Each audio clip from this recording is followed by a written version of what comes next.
कह रहे हैं, किसको स्वराज कह रहे हैं।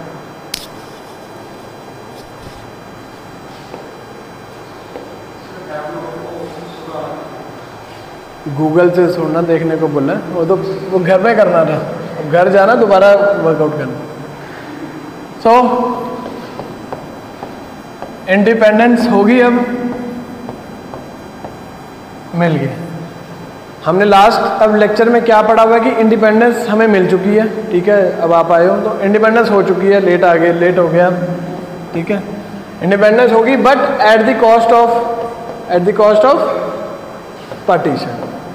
और ये पार्टीशन बहुत मतलब कि बुरी चीज़ थी, इसको मजबूरी कह लो और द ओनली लेफ्ट सोल्यूशन कह लो टू अटेन इंडिपेंडेंस। नहीं तो वही रहना था कि ब्रिटिशर्स यहाँ पे रहते। इंडियन नेशनल कांग्रेस ने पार्टीशन मानी, इसलिए उसको इंडिपेंडेंस मिली।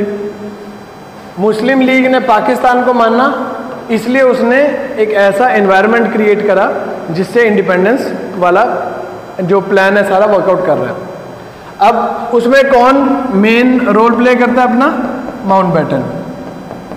क्योंकि एटली ने, जब एटली ब्रिटेन में सरकार चेंज हो रही है, ठीक है ना, तो वो क्या कह रहा है कि जून 1940, एटली स्टेटमेंट हमने पढ़ी थी कि जून 1948 तक हम चले जाएंगे। जो सरकार यहाँ पे हुई, इंटरिम गवर्नमेंट हुई, जैसे प्रोविंशियल लेजिस्लेटिव जो भी हुई, तो हम उसको मतलब कि चाबियाँ घर की पकड़ा के चल जाएंगे। दैट मीन्स कंट्रोल हम उसको दे के चले जाएंगे। उसके बाद वेवल आता है, वेवल अपने आइडियाज प्लान्स वगैरह देता है, बट वेवल को वापस बुला लेते हैं और माउंटबेटन को भेज देते हैं, because he is the incharge of South East Asian armed forces.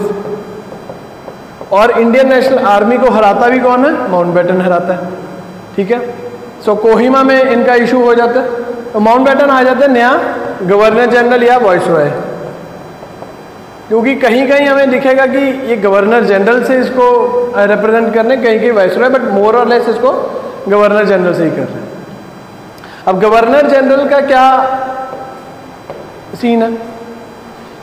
Mountbatten के पास टाइम है कि जून 1948 तक इसको इंडिपेंडेंट कर दे, बट माउंटबेटन क्या डिक्लेयर कर देता है कि मैं तो 15 अगस्त 1947 को ही छोड़ दूंगा India. And hence he comes with his own 3 June plan, 3 जून 1947 वाला प्लान, ठीक है। अब उसमें वो कांग्रेस को भी मना लेता है, कांग्रेस को कहता है कि मैं ज़्यादा से ज़्यादा प्रिंसली स्टेट्स को बोलूँगा कि इंडिया में ज्वाइन करो, so that I am able to, explicitly नहीं कह रहा बट इम्प्लिसिटली वो कह रहा है कि मैं कोशिश करूँगा कि इंडिया जो है वो पाकिस्तान से काफ़ी बड़ा साइज में बने और पाकिस्तान में सिर्फ और सिर्फ मुस्लिम मेजॉरिटी प्रोविंसेस वाली बात जाए, ठीक है। सो 14 अगस्त 1947 को इंटरिम गवर्नमेंट मिल रही है। क्या ये इंटरिम गवर्नमेंट जो है ये डायरेक्टली इलेक्टेड है? जो ये जवाहरलाल नेहरू वाली इंटरिम गवर्नमेंट बन रही है अब, क्या ये एक डेमोक्रेटिकली इलेक्टेड, डायरेक्टली इलेक्टेड है? कौन से प्रोविजंस के अंडर बनी है सरकार अभी जो बन रही है, जो चल रही है सरकार, कौन से प्रोविजंस के अंडर चल रही है? सेंटर की और प्रोविंशियल लेवल की। सेंटर की चल रही है 1919 के एक्ट के हिसाब से इलेक्शंस हुई हैं, और प्रोविंशियल लेवल की चल रही है 1935 के हिसाब से। क्यों? क्यों? हाँ, गवर्नमेंट ऑफ इंडिया एक्ट 1935 वही बोला, और ये चल रही है गवर्नमेंट ऑफ इंडिया एक्ट 1919। क्योंकि ये वाला जो इसमें जब हमने पढ़ा था कि जो सेंट्रल लेवल पे प्रोविजंस अप्लाई होनी थी, अगर वो 50% ऑफ प्लस प्रिंसली स्टेट उसको नहीं मानते तो 1935 वाली जो प्रोविजंस है वो सेंटर पे नहीं लगेंगी, और वो नहीं मानते। हैंस जो सेंटर में इलेक्शंस हो रही हैं वो हो रही हैं 1919 के हिसाब से, और प्रोविंशियल लेवल पे जो इलेक्शंस हो रही है 1935 के हिसाब से, and they are not direct elections. Hence अगर हमसे कोई क्वेश्चन पूछ ले कि आज़ाद भारत की जो सबसे पहली सरकार थी, क्या वो डायरेक्टली इलेक्टेड थी लोगों की, तो answer will be no. So the interim government is formed under Jawaharlal Nehru. और इंडियन इंडिपेंडेंस एक्ट क्या कहता था कि India will be independent now with the creation of 2 dominions, not sovereign states, dominion. Dominion 1 India, dominion 2 is Pakistan. और इन दोनों के लिए इन्होंने बोला था कि कॉमन गवर्नर जनरल रहेगा, ठीक है। अब उन्होंने ये नहीं बोला था कि ब्रिटिशर ही रहेगा, कि माउंटबेटन ही कंटिन्यू करेगा। इंडिया में जवाहरलाल नेहरू माउंटबेटन को रिक्वेस्ट करते हैं कि देखो, वैसे जो आपने बोला था टाइम, हमें बोला था जून 1948 में जाने का, अब तुम पहले जा रहे हो तो एटलीस्ट हमारे पास रहो, ठीक है, ताकि हम जो ये सारा ट्रांसफ़र करना है कि जो माइग्रेशंस होनी है, उसके बाद सारे इंडिया में एक एडमिनिस्ट्रेटिव सेटअप अपना तैयार करना है, तो उसमें हमारी हेल्प मिलेगी। So Mountbatten stayed as the first governor general of free India, ये याद रखना है, first governor general of free India. But Mountbatten के बाद सी राजगोपालचारी बन जाते हैं, सी Rajagopalachari. He also becomes the Governor General of India, but he is the first Indian to be the Governor General of Free India. So अगर सिर्फ question है कि who was the first Governor General of India, Free India, Independent India, then it is Mountbatten. और first Indian to become the Governor General of Free India is Rajgopalachari.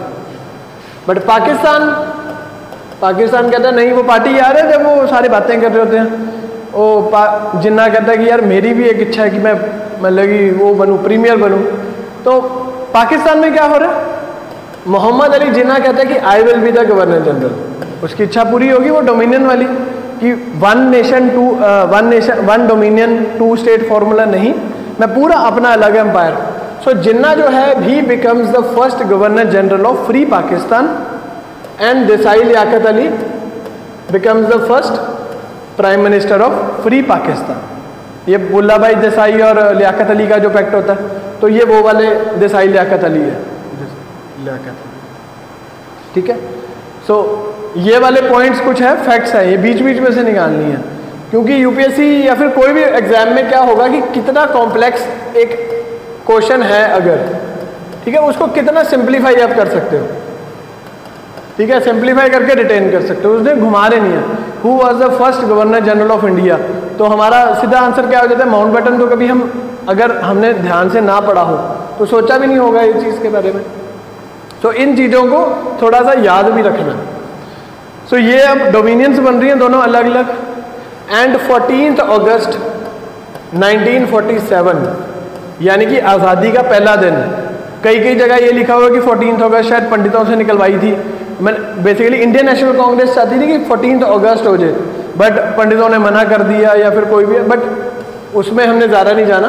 सो 14 अगस्त 1947 पहले decide हुआ था कि जो ट्रांसफ़र ऑफ पावर है, transfer of power जो है वो 14 अगस्त को हो जाएगा, बट वो कैंसिल हो गया। और उसके बाद प्रोग्राम कब बन गया, 15 अगस्त 1947 को। And this 15th of August is the date when Mountbatten defeats Indian National army.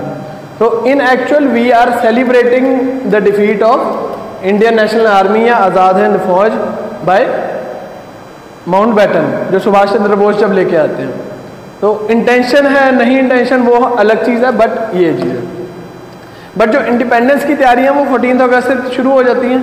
And Jawaharlal Nehru being the first interim prime minister of India, उनकी बहुत फेमस स्पीच है, कौन सी, जवाहरलाल नेहरू की बहुत फेमस स्पीच है, long ago we made a tryst with destiny and today we shall redeem it, when the world sleeps the India rises to the new, कुछ ऐसे, India rises to new light of freedom and this thing. So ये tryst with destiny, tryst with destiny, ये बहुत बढ़िया speech है, अगर कभी time लगा तो ये पढ़ना जरूर। कि जब क्योंकि when the at the stroke of midnight hour, that means ये 11 बजे रात को कॉन्स्टिट्यूएंट असेंबली बैठी और 12 बजे के आसपास ही ये डिक्लेरेशन कर रहे हैं, इसलिए कह रहे हैं at the stroke of midnight, जब दुनिया सोई होएगी तो India will rise to the new light of freedom. So this is very important, ये हमें याद है। ट्रिस्ट विद डेस्टिनी ये किसकी स्पीच है, सो इट इज़ जवाहरलाल नेहरू, जो 14 अगस्त, जो 14 अगस्त रात को ये कर रहे हैं। एंड हेंस ऑन 15 अगस्त 1947 we are celebrating independence. But जब भी कोई बहुत बड़ा नेता आता है, क्या होता है, सड़कों के आसपास टेंट लग जाते हैं पूरे। इधर तो बढ़िया पार्टी शार्टी चल रही होती है, पूरे एंजॉयमेंट हो रहा होता है, गाड़ियाँ महंगी से महंगी गाड़ियाँ निकल रही हैं। बस उस टेंट के पीछे क्या होता है, कोई झुकी झोपड़ी हुई, कोई नाला हुआ, कोई गंद का ढेर हुआ, वो था। सो सेम इज कि यहाँ पर तो चल रही है एंजॉयमेंट, बट पीछे क्या चल रही है, पार्टीशन। पार्टीशन का कम्युनल जो उसका एंगल हुआ पड़ा है, होलोकास्ट हुआ पड़ा है, जो कत्लेआम चल रहा है, पीछे वो चल रहा है। एंड हेंस ये जो पार्टीशन है, ये जो पार्टीशन है, this is the immediate challenge Punjab, India के लिए भी और पाकिस्तान के लिए भी।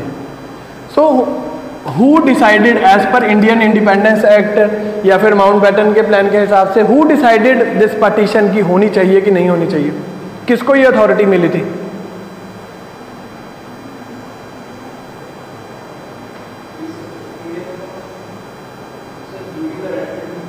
नहीं, वो तो ड्यूटी रेडक्लिफ की बनी थी कि बाउंड्री बनानी है कि अगर इंडिया पाकिस्तान बनता तो इंडिया की हद कितनी होगी, पाकिस्तान की कितनी होगी।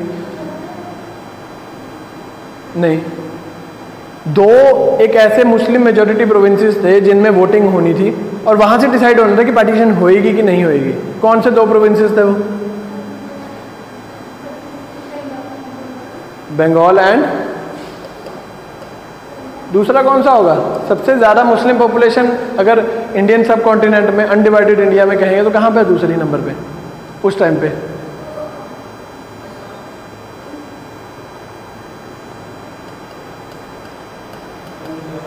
ये तो पता होना चाहिए। तो 54% is Muslim population in Bengal and 52% is in Punjab. So ये याद रखना है कि ये जो पार्टीशन वाले, जो टेक्निकली अगर हम देखा जाए कि कहाँ से होएगी partition, so it was left to the hand of assemblies of Punjab and Bengal only. बाकी सबसे तो ये पूछा गया था कि आपने इंडिया ज्वाइन करना है कि पाकिस्तान ज्वाइन करना है, बट पार्टीशन होएगी या नहीं होएगी, this was to be decided by Bengal and Punjab and obviously Muslim majority provinces है, तो सिंपल मेजोरिटी से दे डिसाइडेड कि yes partition should take place, और partition should take place, partition होगी, डन।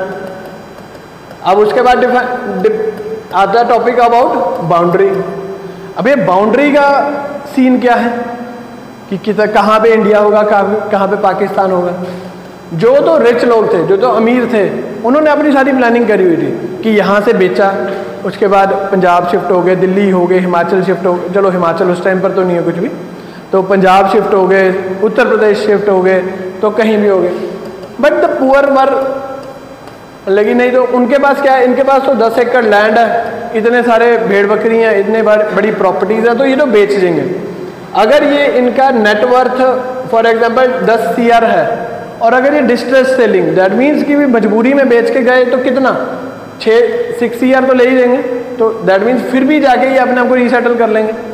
अब एक गरीब है जिसकी नेटवर्थ ही 1 लाख रुपया है, तो वो क्या इसमें बचाएगा, क्या करेगा? तो इसलिए जो सबसे बुरा जो असर पड़ता है बाउंड्री कमीशन का या पार्टीशन का, वो इस पर पड़ता है। प्लस रेडक्लिफ कमीशन बना दिया माउंटबेटन ने, और 12 अगस्त को 1947 को रेडक्लिफ की रिपोर्ट रेडी थी कि ये इंडिया होगा, ये पाकिस्तान होगा। फॉर एग्जांपल अगर ये पंजाब की और अगर ये इधर बंगाल वाली पार्टीशन करनी है, तो रेडक्लिफ ने बता दिया था कि ये वाला पाकिस्तान होगा, ये वाला इंडिया होगा, ये वाला वेस्ट बंगाल होगा, ये वाला ईस्ट पाकिस्तान होगा, या फिर ये अभी बंगाल ही ले लो इसको, ये बंगाल होगा, ये ईस्ट पाकिस्तान होगा। ये 12 अगस्त को उसकी रिपोर्ट रेडी थी, बट स्टिल माउंटबेटन ने बताया नहीं। क्यों? माउंटबेटन चाहता 12 अगस्त को बता देता कि ये जो रेडक्लिफ कमीशन मैंने लगाया, तो ये उसने बाउंड्रीज डिसाइड करी है, तो जिसने पाकिस्तान जाना है पाकिस्तान चल जाओ, जिसने इंडिया आना है इंडिया आ जाओ। क्यों नहीं बता रहा वो? ये रिपोर्ट वो पब्लिश करे 17 को। क्यों?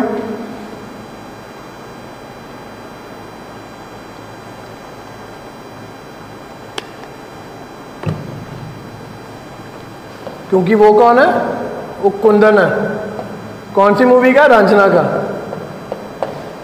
वो छोड़ के जाना चाहता है सारा सिस्टम। वो अपने सारे रिलेशनशिप्स खत्म करना चाहता है, but on a happy note.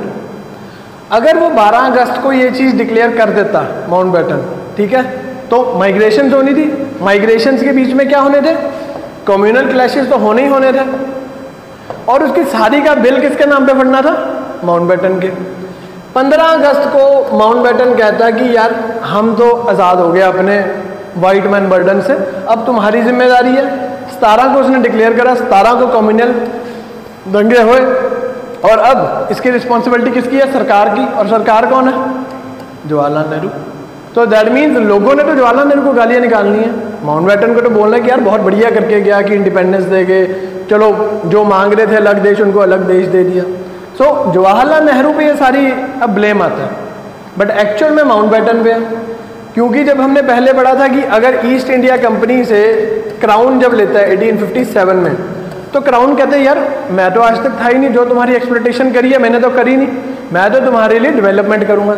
But still ये भी गलत है, क्योंकि बोर्ड ऑफ कंट्रोल हमने पढ़ा हुआ है एक क्राउन का बोर्ड ऑफ कंट्रोल, जिसमें क्राउन की रिप्रेजेंटेशन थी। बोर्ड ऑफ कंट्रोल जो ईस्ट इंडिया कंपनी के फंक्शंस को मैनेज करता था, तो वो बोर्ड ऑफ कंट्रोल था dominated by crown. And hence अगर हम कहें कि इंडिया में जो सारी एक्सप्लोटेशन हो रही है, जो सारा कुछ हो रहा है, वो क्राउन करा रहा है। बट क्राउन तो कह रहे थे कि 1857 से पहले मैं नहीं था, जो उस टाइम हुआ वो ईस्ट इंडिया कंपनी को जाके पकड़ो, उसके बाद मेरे पास आऊँ। सेम वे अब हो रहा है कि माउंटबेटन जब जवाहरलाल नेहरू को दे रहे हैं सारी कमान, तो 17 को कह रहे हैं कि 17 को तो मैं हूँ ही नहीं, अगर कोई बहुत बड़ा कोई इंसिडेंट हो जाता है, ठीक है ना, ठीक है, और कोई अगर हम सरकारी में देख लें, ठीक है, गवर्नमेंट दायरे में देख लें, तो ऑफिसर सबसे पहले क्या कहेगा कि यार उस दिन तो मैं था ही नहीं, मैं छुट्टी पे था।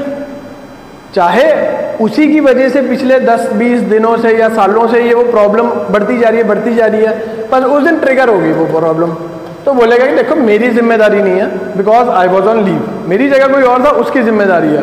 तो डिपार्टमेंटल इंक्वायरी किसकी शुरू होएगी, जिसको उस दिन का चार्ज मिला होगा। तो सेम वे यहाँ पर हो रहा है अब, ठीक है। सो ये अब है एक सिनारियो जहाँ पे इंडिपेंडेंट इंडिया का जन्म हो रहा है। ऐसी सिचुएशन है कि वो कभी खुशी कभी गम, तो खुशी भी है, सबको है कि इंडिपेंडेंट हो गया, जिन्ना भी खुश है, जवाहरलाल नेहरू भी खुश है, सारे खुश हैं लोग भी। बट उसमें इशू क्या आ रहा है, पार्टीशन का। और पार्टीशन में अगर हम कहें कि बहुत ज़्यादा इसमें माइग्रेशन हो रही हैं, सबसे ज़्यादा तो क्या है कि जो ह्यूमन रिसोर्स का लॉस हो रहा है,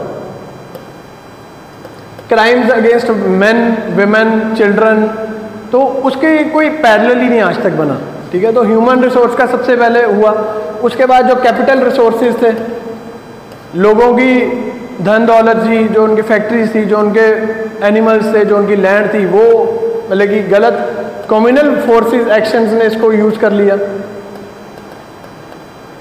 थर्डली जो डेवलपमेंट वाली चीज़ थी वो सारी आ जाती जीरो पे। अब हमारा जो मेन पॉइंट रहेगा वो पार्टीशन एंड इट्स इफेक्ट्स से हम स्टार्ट करेंगे। तो ये एक बैकग्राउंड सा था कि इंडिया इंडिपेंडेंट हो रहा है और इसके पीछे क्या क्या फोर्सेस ऑफ एक्शन है, क्योंकि जो भी इवेंट्स होंगी वो इन फोर्सेस ऑफ एक्शंस की वजह से हो रही हैं। अब आपके पास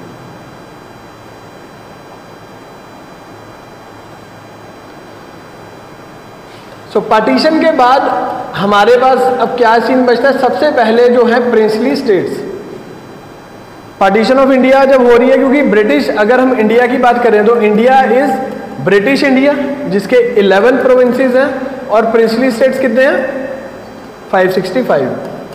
तो ये दो अब एंटिटीज हैं। अब वल्लभ भाई पटेल हैं, वो इस टास्क को लेते हैं कि यार एक नेशन बनाना है, ठीक है। राजाओं को, जो वहाँ के राजा होते हैं, उनको लगता है यार मेरे से तो अथॉरिटी छीन रहे हैं मेरी, but he is doing this in the feeling of nationalism.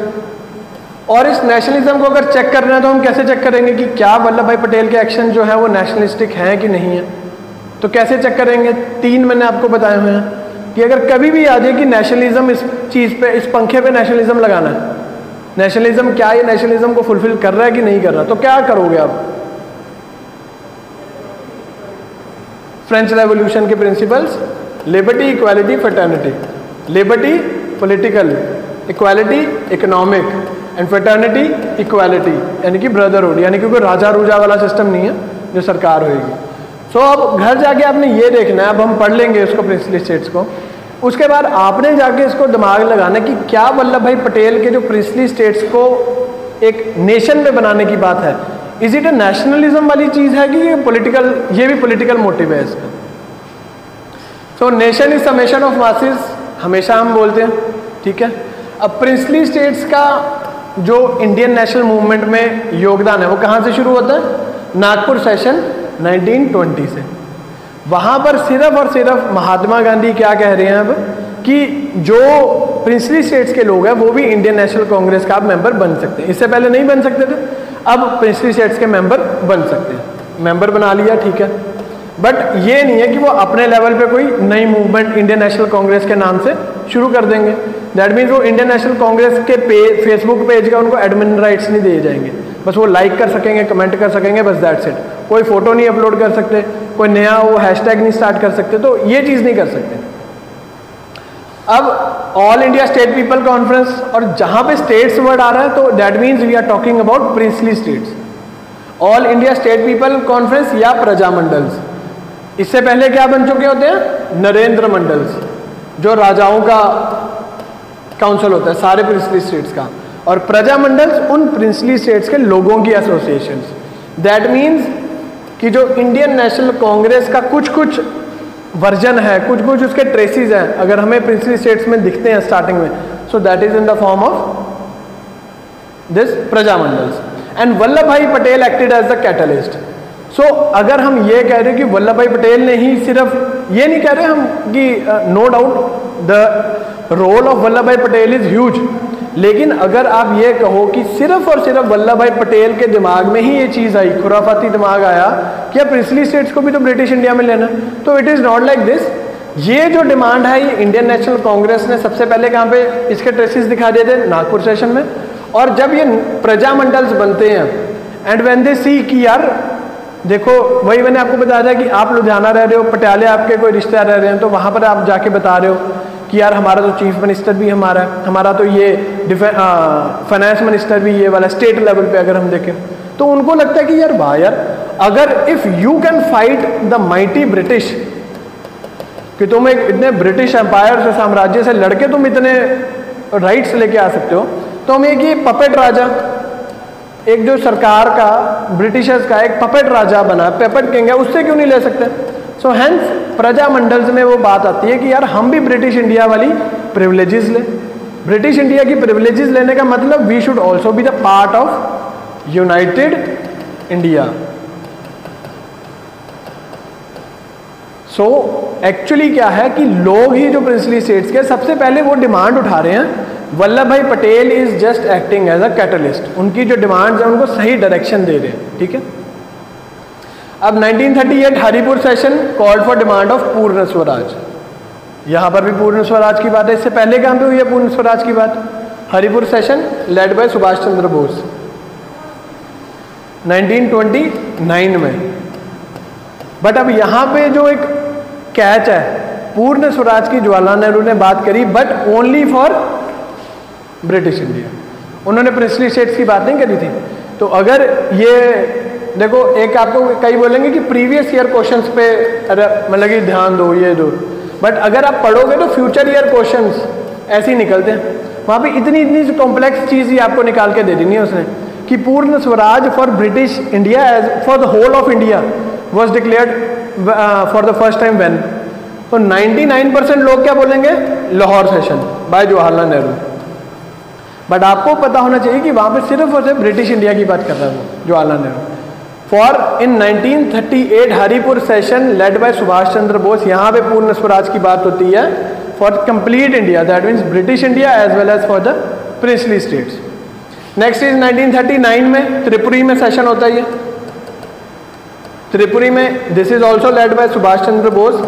और यहाँ पर क्या होता है कि जो प्रिंसली स्टेट्स हैं, आज के बाद हर इंडियन नेशनल मूवमेंट कोई भी चलेगी, कांग्रेस चलाए या पूरे नेशन लेवल पे चलेगी, तो उसमें प्रिंसली स्टेट्स भी पार्ट लेंगे। और इसका एग्जांपल क्या होता है कि for the first time princely states join which movement post 1939? 1939 के बाद कौन सी मूवमेंट हो रही है बड़ी movement? Quit India movement. So for the first time it was कि जो प्रिंसली स्टेट्स है they are participating in national movement, इससे पहले नहीं कुछ हो रहा।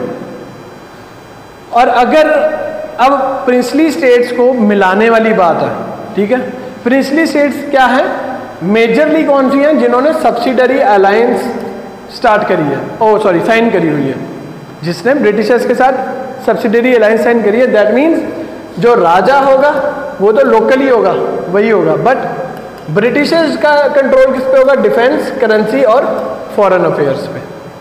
सिर्फ ये 3 चीजें हैं जो ब्रिटिशर्स देखेंगे, बाकी सारा राजा देखेगा। सो दैट मीन्स एक बैलेंस सिचुएशन है, ठीक है, कि राजा को अपने अधिकार मिल रहे हैं, राजा राजा वाली बात कर रहा है, और ब्रिटिशर्स को यह है कि चलो हम we are controlling their defence और फॉरेन पॉलिसी ऑन करेंसी, जो चीज़ें मेन चाहिए, बाकी सारी चीज़ें इनको दे दो। क्योंकि इससे पहले भी जब हम प्लासी और बक्सर का प्लंडर करते हैं तो दीवानी निजामत वाला कंसेप्ट पढ़ते हैं कि उन्होंने क्या करा, सिर्फ और सिर्फ जहाँ से पैसा आ रहा है वो अपने पास रख लिया, और जहाँ पे पैसा खर्चा होना है वो इंडियंस को दे दिया। सो ये हो गया। तो प्रिंसली स्टेट्स में टेक्निकली इंडिपेंडेंट क्यों, टेक्निकली इंडिपेंडेंट क्यों है प्रिंसली स्टेट्स अभी? Last act Indian Independence act इनके बारे में क्या कह रहा है? इंडियन इंडिपेंडेंस एक्ट 1947 इनके बारे में क्या कह रहा है प्रिंसली स्टेट्स के बारे में? बिल्कुल, कि अगर तुम किसी के साथ भी साइन नहीं करते अपना एग्रीमेंट तो यू आर इंडिपेंडेंट। क्योंकि प्रिंसली स्टेट्स के किसकी ट्रीटी हुई है? ब्रिटिशर्स की, ना कि इंडियन सरकार की या ना कि पाकिस्तान सरकार की। So technically you are independent, but Vallabh भाई पटेल माउंटबेटन को रखते ही इस कारण से हैं ताकि वो हर प्रिंसली स्टेट्स के पास जाएं और माउंटबेटन को बोलें कि यार राजा टू राजा। क्योंकि अगर आप देखोगे कि आज का भी जो प्रिंस चार्ल्स वगैरह है, ये चार्ल्स प्रिंस जो आजकल जो ये रॉयल लीनियज चल रही है, माउंटबेटन की फैमिली है। आप फैमिली ट्री देखोगे जाके तो माउंटबेटन की है। तो राजा टू राजा टॉक्स होंगी यहाँ पे कि प्रिंसली स्टेट का राजा माउंटबेटन को भी समझेगा कि यार ये भी रॉयल क्लास का, तो इसकी बात मैं मानूंगा। तो वल्लभ भाई पटेल उसको लेके जाएंगे। एंड वो लेके क्यों जाएंगे? एकदम से देखो इंडिपेंडेंस होगी, डिफेंस हमारे पास है, हम चाहे आर्मी भेजिए और जिस मर्जी को ऑक्यूपाई कर ले, but it was not of territory जो हमें इकट्ठा करना था, it was more of hearts, जो एक नेशन में बननी चाहिए। बिकॉज अगेन स्टार्टिंग यहीं से करो, nation is always summation of masses. जो लोग कहेंगे, लोगों की आवाज ही देश की आवाज होगी।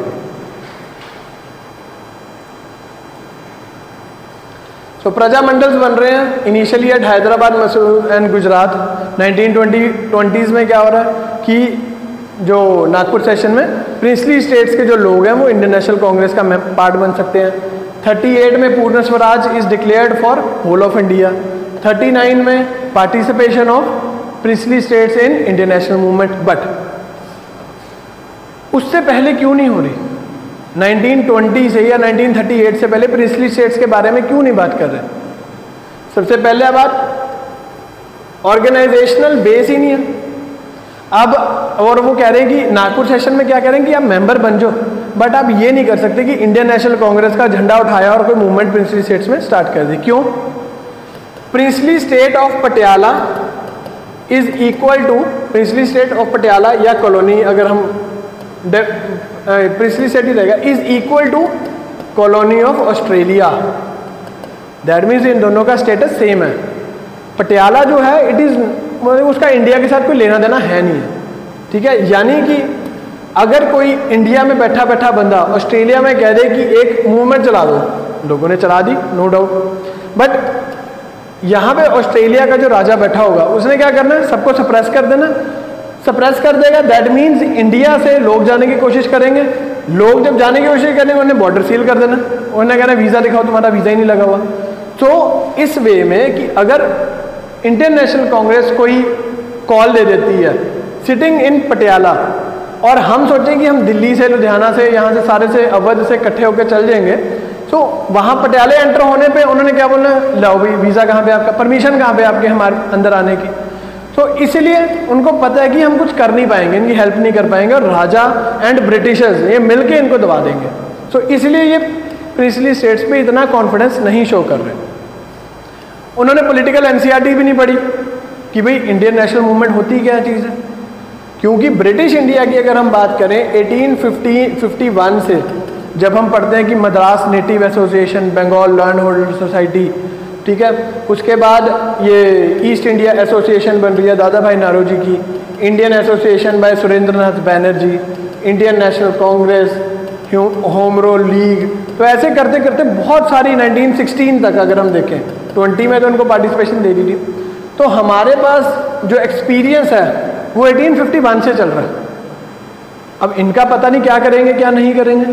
हमने क्या पढ़ा था कि every failure of Indian national movement strengthened Indian national movement, but इनके पास तो कोई एक्सपीरियंस ही नहीं है प्रिंसली स्टेट्स के बाद में। इनका तो राजा टू राजा चलता रहा और लोगों को बढ़िया रहा, तो इनके पास कोई एक्सपीरियंस नहीं है कि इसीलिए इनको कोई परमिशन नहीं दे रहा कि तुम अपने लेवल पे कोई मूवमेंट स्टार्ट कर लो। थर्डली, अब क्या होगा कि इंडियन नेशनल कांग्रेस ने बोल दिया कि ठीक है पटियाला के लोगों तुम मलिक कर दो, विद्रोह कर दो राजे के अगेंस्ट या जो ब्रिटिश रेजिडेंट, क्योंकि इन प्रिंसली स्टेट्स ने क्या साइन कराई हुई है, सब्सिडरी अलायंस। सब्सिडरी अलायंस में प्रोविजन हमने क्या पढ़ा था कि ब्रिटिश रेजिडेंट रहेगा वहां पे और राजा रुजा अपना सिस्टम चलाता रहेगा। तो सारे लोग मिलके जाएंगे रेजिडेंट के पास कि हमें आज़ादी दो, हमें क्या दो, स्वराज दो, स्वराज दो, स्वराज दो। तो ब्रिटिश रेजिडेंट आएगा, सुबह सुबह जाके धरना दे दिया 8-9 बजे, वो अपना चाय पानी नाश्ता कर रहा है, वो बाहर आएगा गुस्से में ब्रिटिश रेजिडेंट, वो बोलेगा बोलो क्या चाहिए, बोलेगा स्वराज चाहिए। कहता बताओ क्या स्वराज होता है, कहते हमें अपना रूल चाहिए। तो वो बोलेगा कि पागलों तुम्हारे पास तो तुम्हारा रूल है, हम तो सिर्फ तुम्हारे लिए किस चीज़ को देख रहे हैं, डिफेंस, करेंसी और फॉरेन। राजा तो तुम्हारा, अगर तुम्हें स्वराज या फिर कोई भी अपने राइट्स की बात करनी है तो तुम अपने राज्य के पास जाओ। राज्य के पास जाना यानी कि इंडियंस वर्सेस इंडियंस हो गया कंसेप्ट। इसीलिए इंडियन नेशनल कांग्रेस जब हम इनिशियल फेज पढ़ते हैं, ना वो हिंदू मुस्लिम में आती है, ना वो पीजेंट जमींदार में आती है, ना वो वुमेन्स राइट में आती है, ना वो चाइल्ड राइट में आती है, ना कुछ में, क्योंकि वो कहते हैं कि हम सिर्फ और सिर्फ नेशनलिस्टिक गोल्स की बात करेंगे। हम कहीं भी ये बात नहीं करेंगे जहाँ पे इंडियंस वर्सेस इंडियंस हो जाए, क्योंकि फिर हम 2 फ्रंट पे वॉर लड़ने लग जाएंगे। एक तो हम ब्रिटिशर से वैसी वॉर लड़ रहे हैं और ऊपर से एक और नया क्लास ऑफ इंडियंस इनके साथ लड़ने। 2 फ्रंट पे वॉर अगर लड़ोगे तो हमेशा मरोगे। तो इसीलिए वो प्रिंसली स्टेट्स को ज़्यादा छेड़ते नहीं, बिकॉज उनको पता है कि एट दी एंड क्या होगा कि हमें किंग के अगेंस्ट होना पड़ेगा। और कोई भी मूवमेंट अगर चलती है तो वो किससे चलती है, फाइनेंसिस से। और पैसा देगा कौन, जो अमीर होगा। एंड किंग, कई बार क्या हुआ किसी के पास गए, चाहे आप उसको पसंद हो नहीं हो, बट सिर्फ महात्मा गांधी किसी राज्य के पास चले गए कि यार थोड़ा सा हम क्विट इंडिया मूवमेंट स्टार्ट करने लगे, कोई डोनेशन करो, तो कुछ नहीं, एटलीस्ट महात्मा गांधी के मुंह को ही वो 1 लाख का चेक काट के दे देगा, ये लो जी, लेकिन आज के बाद आपने मेरे प्रिंसली स्टेट में नहीं आना, ये जो आपकी नेशनलिस्टिक वाला वायरस है मेरे में नहीं फैलाना, तो चुप करके आप जाओ और 1 लाख रुपए का चेक ले जाओ मुझसे।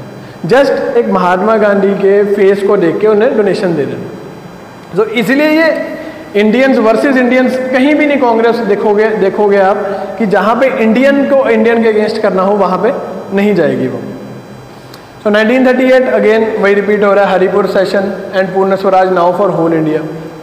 एंड 1929 में पीएस कैन नॉट बी, अब हम 38-39 में कहते हैं कि पार्ट होगा, बट 29 लाहौर सेशन में जवाहरलाल नेहरू कहते हैं कि इंडियन नेशनल कांग्रेस जो है उसको हम, they can not be excluded in this, excluded from Indian national movement.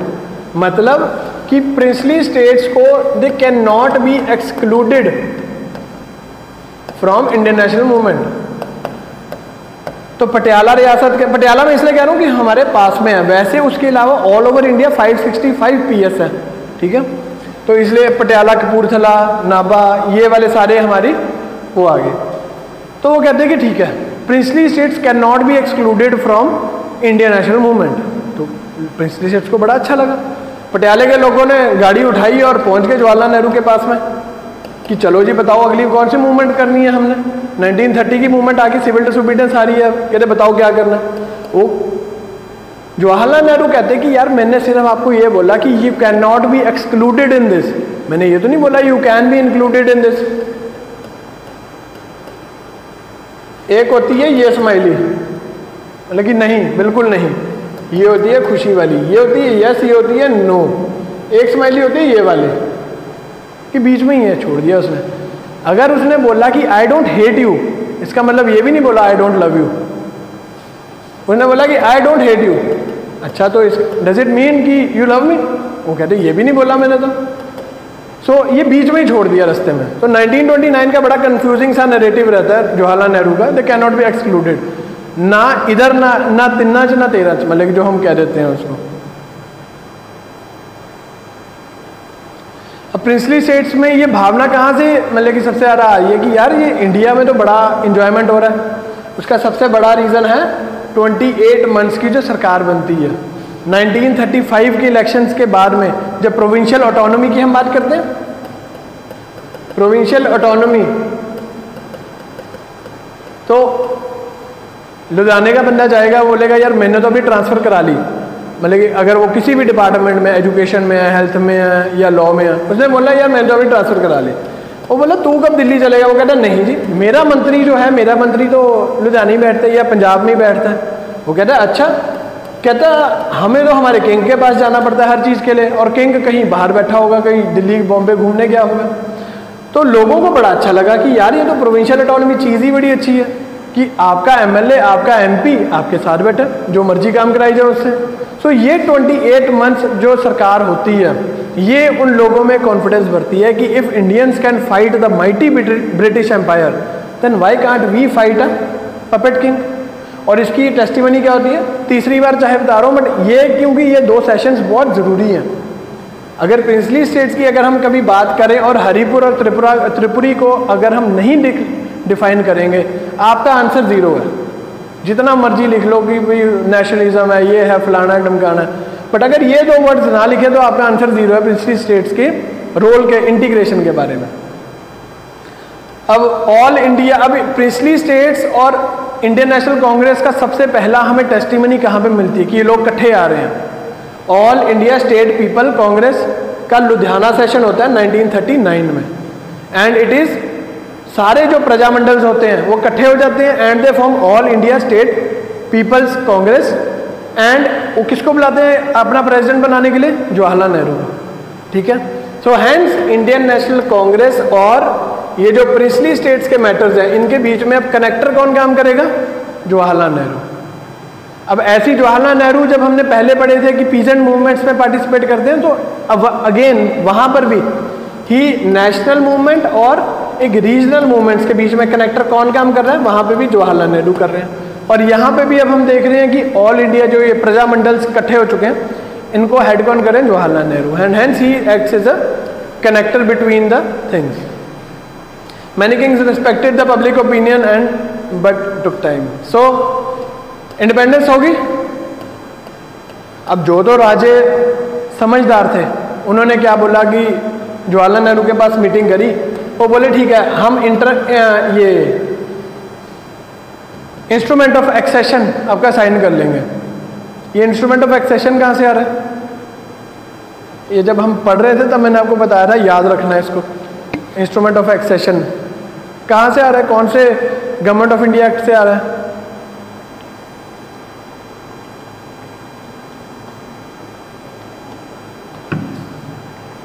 Princely states की बात कौन से गवर्नमेंट ऑफ इंडिया एक्ट में सबसे पहली बार करी गई है ब्रिटिशर्स के द्वारा? बोल दो, कोई बात नहीं। 35? हाँ बिल्कुल, गवर्नमेंट ऑफ इंडिया एक्ट 1935 का जो प्रोविजन था पहले वाला कि सेंटर में ये चीज़ लागू कब होएगी? जब 50% of plus princely state join कर जाएंगे। और ये ज्वाइन करने का टेक्निकल वर्ड क्या था कि एक एग्रीमेंट साइन करना पड़ेगा आपको, जिसको बोलेंगे इंस्ट्रूमेंट ऑफ एक्सेशन। उसमें भी यही होगा कि डिफेंस, एक्सटर्नल और करेंसी, ये चीज़ें हम देखेंगे, यानी कि सेंटर देखेगी और बाकी सारी चीज़ें राजा देखेंगे। जो तो होशियार थे, समझदार थे राजे, वो गए जवाहरलाल नेहरू के पास, वल्लभ भाई पटेल के पास में, या फिर पाकिस्तान वाली साइड पे जिन्ना के पास गए। उन्होंने बढ़िया अपनी डील वगैरह कर ली कि यार हमें हमारी इतनी सैलरी दे देना, हमारे इतने बाग बगीचे हैं, हमारे इतने जानवर हैं, इतने हमारे एसेट्स हैं, तो वो हमें दे दो और जो मर्जी हम पे कोरे कागज पे साइन करा लो। सबने करा लिया, कोरे कागज पे साइन कराए तो इंस्ट्रूमेंट ऑफ एक्सेशन बन गया मर्जर एक्सेशन। मर्जर एग्रीमेंट कि जो ये 3 के अलावा 97% ऑफ कॉन्स्टिट्यूशन ऑटोनॉमी थी वो भी कोरे कागज पे, क्या उससे तो लिखवाया कि मैंने 2000 रुपये दिए, मतलब दिया 2000 रुपये और वो बोला कोरे कागज पे साइन कर जा। बाद में उस 2000 को हमने क्या बना दिया, 2 लाख बना दिया कि इस बंदे ने तो मेरे से 2 लाख लिए। तो सेम भी यही होता है कि चलो इतना मैनिपुलेटिव नहीं होता, बट कहने का मतलब कि इंस्ट्रूमेंट ऑफ एक्सेशन में 3 सेंटर के पास है, बाकी 97% एडमिनिस्ट्रेशन राजे के पास है। बट उन्होंने क्या करा, राजाओं के साथ ऐसी डील करी कि यार तुम छोड़ो ये 3 के अलावा जो ये 97% है ये भी हमें दे दो और मर्जर एग्रीमेंट कर लो, तुम्हें गवर्नर बना देंगे, तुम्हें यहाँ का कोई हेड बना देंगे, किसी बोर्ड का चेयरमैन बना देंगे। सो इस तरीके से उन्हें मैनिपुलेट करा गया कि तुम्हें प्रीवी पर्सेस, जब आप पढ़ोगे कि इनको सबसे ज़्यादा डर क्या था, प्रीवी पर्सेस का, ये हम पॉलिटी में इसको डिटेल में पढ़ेंगे। तो बेसिकली क्या है, उनके एसेट्स जो है वो सरकार नहीं लेगी, क्योंकि सरकार अब किस गोल पे चल पड़ी है, सोशलिज्म के। क्यों सरकार सोशलिज्म के गोल पे क्यों चल रही है? Russian revolution effect, Russian revolution effect है। And Jawaharlal Nehru is a very hard believer of socialism, और इंडिया में सोशलिज्म आ रहा है तो सब राजाओं को ये हो गया कि ये ना हो कि कहीं मेरे पास तो इतनी लैंड है लोगों में फ्री में बांट दें लोग, तो वो राजे के साथ डील वगैरह करके ये सारा हो जाता है।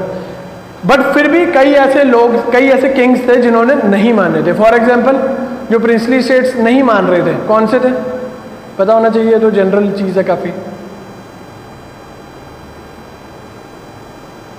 हैदराबाद, जम्मू कश्मीर, जूनागढ़, ट्रैवनकोर और मणिपुर, और इधर एक और था वो भी हम कर लेंगे एक। चलो, इंडिया ऑन 3 जून 1947 माउंटबेटन का प्लान आ गया 3 जून 1947 को,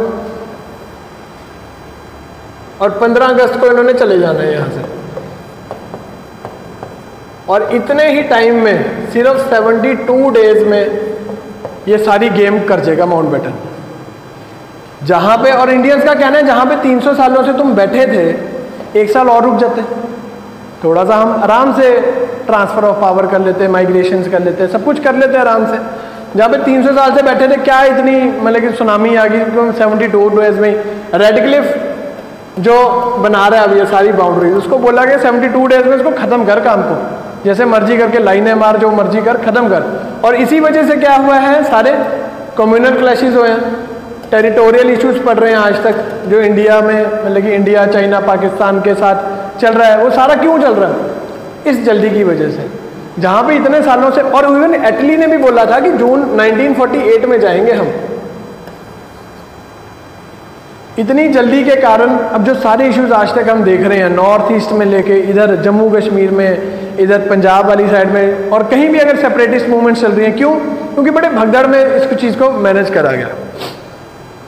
तो इंडिया 3 जून 1947 को क्या है, उसका सिचुएशन क्या है? तो उस इंडिया में क्या गया, एक तो ब्रिटिश इंडिया जिसके 11 प्रोविंसेस हैं और 565 पीएस हैं, यानी कि अलग छोटे छोटे पैचेस में हैं। उसके अलावा पोर्चुगीज कहाँ बैठे हैं, पौंडीचेरी में,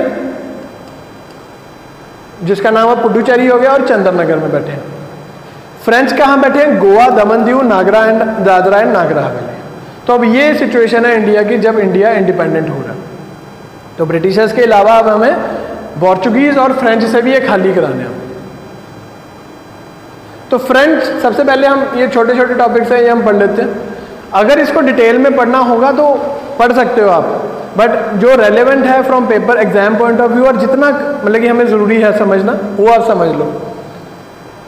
और इंडियन हिस्ट्री, वर्ल्ड हिस्ट्री हमने सबसे पहले इसलिए करी थी कि अगर आपको नहीं पता कि वर्ल्ड में क्या चल रहा है इस टाइम पे, और आप कहोगे मैं इंडियन पढ़ लूँगा, वो पॉसिबल ही नहीं है कभी।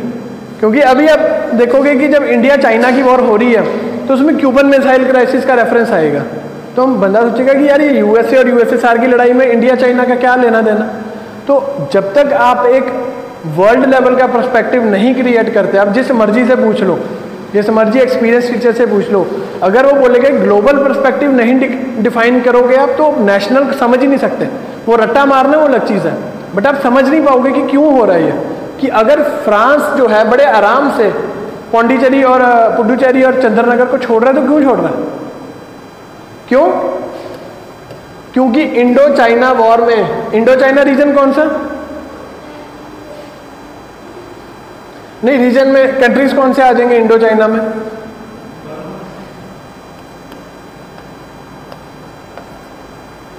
कौन से कंट्रीज आएंगे? थाईलैंड नहीं है, sorry, Vietnam, Laos and Cambodia, कि इधर से इंडिया, इधर से चाइना, तो इसलिए इसको इंडो चाइना रीजन कह देते हैं। तो लाओस, वियतनाम एंड कंबोडिया, इन तीनों में भी इंडिपेंडेंस स्ट्रगल, डीकॉलोनाइजेशन फेज चल रहा है पूरे वर्ल्ड में, डीकॉलोनाइजेशन फेज चल रहा है पूरे वर्ल्ड का। ठीक है, क्यों? वर्ल्ड वॉर्स हो चुकी है, यूरोपियन देश इतने ज़्यादा गरीब हो चुके हैं इस टाइम पे कि उनके पास अब पैसे नहीं है कि अपने इन्हें नौकर चाकर रख लेंगे। कॉलोनीज क्या है, उनकी नौकर ही है, तो इन्हें नौकर नहीं रख सकते, तो इसलिए डीकॉलोनाइजेशन होएगी होएगी। उधर से यूएसए एंड यूएसएसआर, ये दो मेजर पावर्स आ गई हैं अब फ्रांस, इटली, जर्मनी, इनका इतना रेलेवेंस नहीं रहा। तो इंडो चाइना वॉर में लाओस, वियतनाम, कंबोडिया से फ्रांस हार जाता है और फ्रांस को लगता है कि यार एशियाई पावरों ने मेरे को हरा दिया, तो ये बहुत बड़ी एक शर्म की बात होती थी। तो उसको लगा कि यार इंडिया में भी अगर मेरे साथ बेइज्जती होगी तो इसलिए आराम से इज्जत के साथ निकल जाओ, एंड हैंस पौंडीचेरी को वो छोड़ देते हैं। Next is Goa. Goa is under French, Portuguese. वहां पे चलता है ऑपरेशन विजय, वहां पर भी भाई इंटरनल रिबेलियन चल रही है, सारे इंडिया मतलब कि इंडिपेंडेंट हो गया, ये कहते हैं कि हम क्यों इनके अधीन हैं, तो ये चलता रहता है। एंड 1961 में गोवा में इंडियन आर्मी एंटर्स। अब कभी भी आपने ये नहीं लिखना कि इंडियन आर्मी इन्वेडेड। अब हम जम्मू कश्मीर की बात करेंगे, महाराजा हरि सिंह की बात करेंगे, उधर ऐसी हैदराबाद की बात करेंगे, तो कभी भी ये नहीं कहना कि इंडिया इन्वेडेड। क्यों? हमेशा कहना इंडियन आर्मी एंटर्ड। कारण इन्वेजन होती है एक फॉरेन देश पे, फॉरेन लैंड पे, बट अगर हम कहें कि Goa it was a very well establish के तो इंडियन पार्ट है, तो हमेशा यहाँ पे इंडियन आर्मी जाएगी, ना कि इन्वेड करेगी। ये वर्ड्स का छोटा मोटा खेल होता है, बट बहुत ही ज़्यादा गलत इम्पैक्ट दे सकते हैं। सो अब और एक ये पॉइंट और है कि जो इंस्ट्रूमेंट ऑफ एक्सेशन है, ये साइन कौन करेगा? अब कोई चिट्ठी आ गई वल्लभ भाई पटेल की तरफ से, ठीक है, being the dominion of the India, तो ये साइन कौन करेगा instrument of accession? Will it be some body directly elected और indirectly elected by the people, और ये प्लेबिसाइट टाइप होगा कि लोगों में सीधा यस नो पूछ लेंगे, और king himself will sign it? So answer is only king will sign it. और कई प्रिंसली स्टेट्स ऐसे कि जहां पे राजा छोड़ के भाग जाएगा, वहां पे मतलब कि आपसी रजामंदी से उसको टेक ओवर कर लेंगे। बट अगर कहीं पे राजा है तो राजा जब तक नहीं करता, क्योंकि पुरानी भी जो पैरामाउंसी थी, पुरानी पैरामाउंसी जो है, पैरामाउंसी का मतलब क्या है? वैसे हम इतना पढ़ रहे हैं कि paramountcy was to be transferred, paramount powers, supreme, कैसे मतलब इसको समझाओ थोड़ा सा। और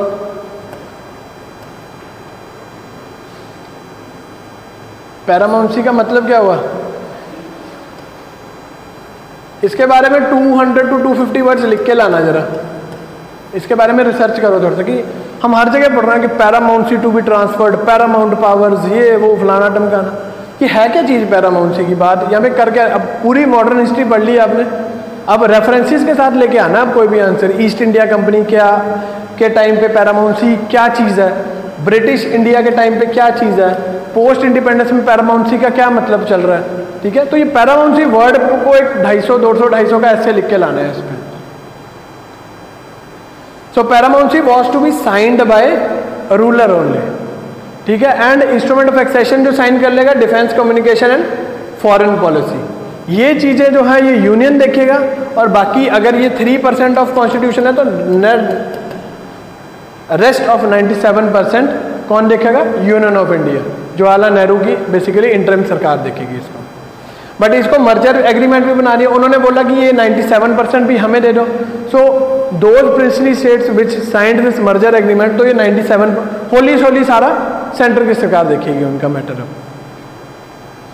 पैरामाउंसी में चलो ये देख लो, अगर स्टार्ट करना है तो paramountcy meant legal relationship which was important with EIC, implicit with EIC and crown के साथ ये एक्सप्लिसिट कैसे हो जाती है, सब्सिडियरी अलाइंस के फॉर्म में। तो ये पैरामाउंसी के बारे में लिख के लाओ, क्योंकि हम पढ़ते रह रहे हैं पैरामाउंसी है क्या चीज़, पैरामाउंसी खुद रिसर्च करोगे ज़्यादा अच्छे से समझ आएगा।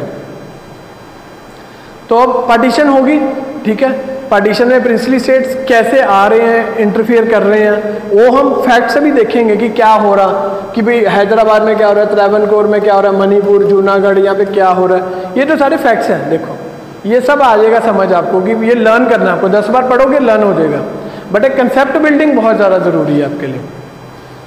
सो 13 जून 1947 को 2 डिपार्टमेंट बनते हैं, डिपार्टमेंट ऑफ स्टेट्स, इंडिया का भी बनता है, पाकिस्तान का भी बनता है।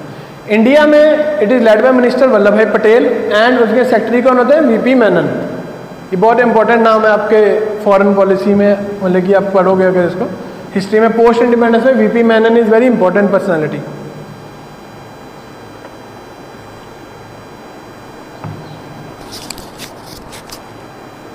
तो इनका काम क्या था, टू कन्विंस प्रिंसली स्टेट्स।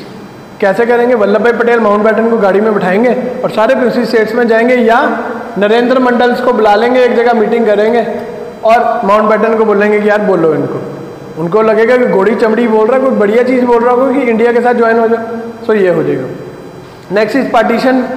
अब 10 टेबल्स हैं फॉर एग्जाम्पल इंडिया में, ठीक है, इस क्लास में अगर इतनी क्लासेस चेयर्स पड़ी हैं और पार्टीशन हो जाती है इस क्लास की, क्या होगा, सबसे पहले चेयर्स आधी इधर जाएंगी आधी उधर जाएंगी, ये बीच में से इसको काटा जाएगा, आधा उधर जाएगा, आधा ब्लैक बोर्ड को आधा काटा जाएगा, ठीक है ना। तो ये पंखे लगे हैं, एसी लगे, ये सब अलग अलग हो जाएंगे इनके। तो ये डिपार्टमेंट का क्या काम था, लॉजिस्टिक्स, इवन की स्टेशनरी तक, स्टेशनरी भी डिवाइड हुई थी कि जो पेन पेंसिल इरेजर्स रूलर्स आए थे, स्केल्स आए थे, तो ये भी डिवाइड होते हैं। तो ये कौन कर रहे हैं, डिपार्टमेंट ऑफ स्टेट्स कर रहे हैं। अब वल्लभ भाई पटेल घूम रहे हैं, नरेंद्र मंडल में मीटिंग कर रहे हैं और वो कह रहे हैं कि आई विल यूज साम दाम दंड भेद, whatever it takes I will join the all the princely states into India. अब यहाँ पर आपको वही आपको बोला कि क्वेश्चन लेके आना कि ये वल्लभ भाई पटेल का जो इंटेंट है, is it a nationalistic intent या कोई इसके बीच में पॉलिटिकल मोटिव है। नेशनलिस्टिक का तो देखो आपको सिंपल पता है कि लिबर्टी, इक्वालिटी, फ्रेटर्निटी, टेस्ट लगा रहे हो उस पर तीनों, अगर वो पास कर जाता है that means it is a nationalistic idea, नहीं तो it is not a nationalistic idea. Political है तो पॉलिटिकल बताओ क्या है।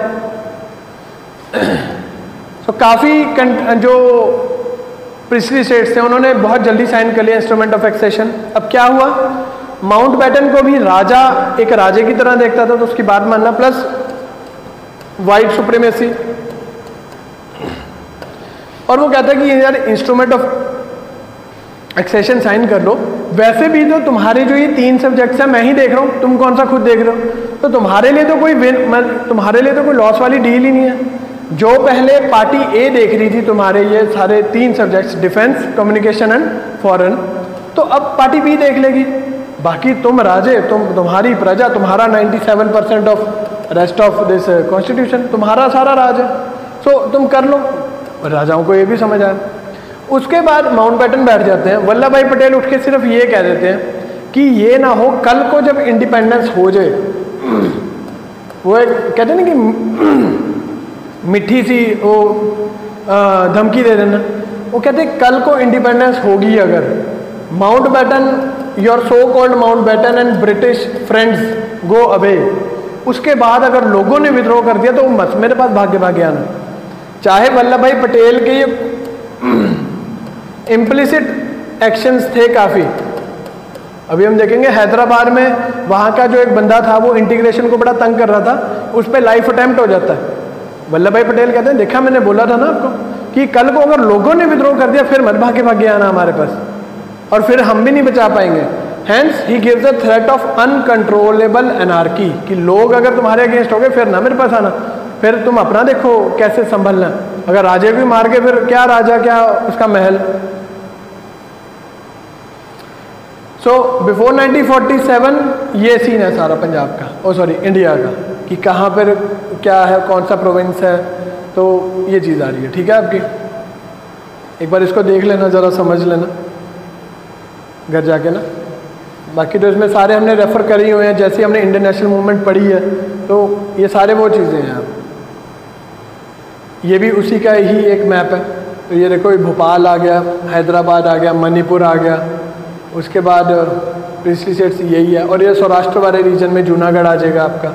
ये 3-4 होंगे जो तंग करेंगे। ट्रैवनकोर भी थोड़ा सा तंग करेगा। इधर कौन सा सी है? सी, इंडियन ओशन में सारा सी कौन सा? अरेबियन सी। इसको याद करने का तरीका क्या है?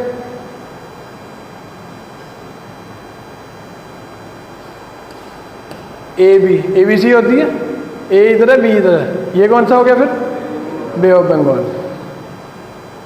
तो ये याद रखना कि ट्रैवनकोर के साथ, क्योंकि ये थोड़ा सा रिलेट होगा कि ट्रैवनकोर के साथ अरेबियन सी है। बाकी सब प्रिंसली स्टेट्स ने ज्वाइन कर लिया, लेकिन कुछ थे जिन्होंने थोड़ा टाइम लगाया। And first one was being Muslim ruled Hindu majority region where Habibullah resisted signing instrument of accession. अब ये देखो, आप काफ़ी जगह ये देखोगे कि Hindu dominated but Muslim ruled, या Muslim ruled but Hindu dominated. ये चीज़ें आप पढ़ोगे तो आपने ये नहीं करना कि ये हिंदू वर्सेस मुस्लिम वाला सीन हो गया। ठीक है, क्यों? क्योंकि अब जो पाकिस्तान बन रहा है किस आधार पे बन रहा है? मुस्लिम्स के आधार पे बन रहा है। और इंडिया किस आधार पे बन रहा है? ना, किसने बोला है? It is a secular nation. तो इंडिया एक सेकुलर नेशन है, पाकिस्तान एक मुस्लिम डोमिनेटेड है। तो डैट मीन्स अगर कोई भी ऐसा प्रिंसली स्टेट होगा कि जहाँ का राजा जो है वो मुस्लिम होगा, एंड ऑब्वियसली वो चाहेगा कि मैं पाकिस्तान के साथ अलाइन रहूँ, ठीक है।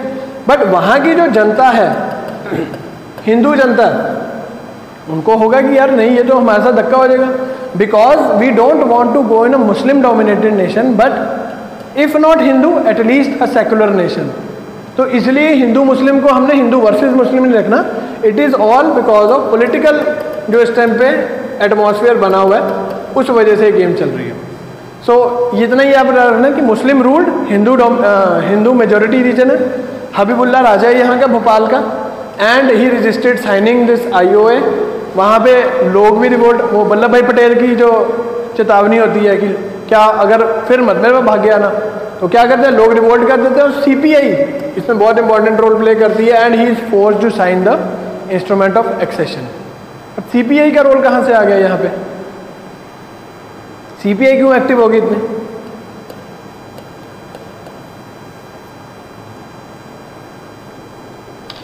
वल्लभ भाई पटेल काम कर रहे हैं, लोग काम कर रहे हैं, ठीक है। CPI को क्या पड़ी है? अब कांग्रेस बैठी है सरकार में, ये तो पावर में भी नहीं है।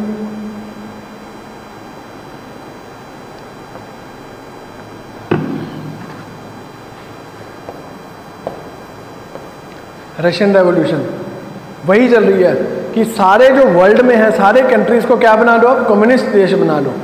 और कम्युनिस्ट CPI के पास इस टाइम पे एजेंडा है कि यार लोग सारे इस टाइम पे भड़के हुए हैं, कांग्रेस को हम हटा देंगे और खुद पावर में आ जाएंगे, और इंडिया को भी एक कम्युनिस्ट देश बना लेंगे हम, ठीक है। तो इसलिए हर जगह आप देखोगे CPI का रोल हमें दिखेगा। Next is Travancore. यहाँ का जो राजा था Thirunal, but the real one was Diwan CPR Iyer. तो राजा तो ठीक है, टिटुलर हेड था, पपेट किंग था, बट जो मेन इसका निज़ाम प्राइम मिनिस्टर था, that was CPR Iyer, who proposed the American model of uniting. इस टाइम पर अमेरिकन मॉडल क्या मतलब है? India is said to be an indestructible union of destructible states, कि यूनियन नहीं टूट सकती बट स्टेट्स टूट सकते हैं। दैट मीन्स आंध्रा से तेलंगाना निकल सकता है, जम्मू कश्मीर में से जम्मू कश्मीर अलग हो सकता है, लेह अलग हो सकता है, पंजाब में से पंजाब और हरियाणा अलग हो सकता है, बट इंडिया नहीं टूट सकता। It is Indian model. American model is indestructible units of indestructible states. That means, अब कारण क्यों ऐसे है ये बता देता हूं। देखो, जब ट्रांसफर ऑफ पावर हुआ है तो सरकार, जो ब्रिटिशर्स हैं, वो घर की चाबी किसको पकड़ा के गए हैं? पंजाब की सरकार को पकड़ा के गए हैं। बंगाल को पकड़ा के गए हैं, अवध को पकड़ा के गए हैं, मैसूर को पकड़ा के गए हैं, किसको पकड़ा के गए हैं? वो सेंटर की सरकार को पकड़ा के गए हैं, ठीक है ना। दैट मीन्स सेंटर के पास सारी पावर्स हैं इस टाइम पे, ठीक है। और सेंटर ने आगे स्टेट्स में सारी डिवीजन करी और सेंटर ने ही एक ऐसा एग्रीमेंट बनाया कि हम सारी स्टेट्स, मतलब कि तुम सारी स्टेट्स हमारे साथ इकट्ठे रहोगे। बट अमेरिकन मॉडल क्या है, वहाँ पे जो 13 कॉलोनीज थी, उसके बाद में जो और भी चलो ऐड हो रहे हैं उसमें जो अमेरिकन सिविल वॉर के बाद, तो उसमें क्या है, जो प्रोविंसीज है, जैसे वहाँ का पंजाब, हरियाणा, हिमाचल, जम्मू कश्मीर, ये सारे इकट्ठे हो गए एक एग्रीमेंट में आ रहे हैं कि हम सारे मिलके क्या बनाएंगे। उनको कि सेंटर की सरकार नहीं गाइड कर रही, वो खुद जा रहे हैं कमरे में और बैठ रहे हैं और अपने आप को कह रहे हैं कि we will form the United States of America.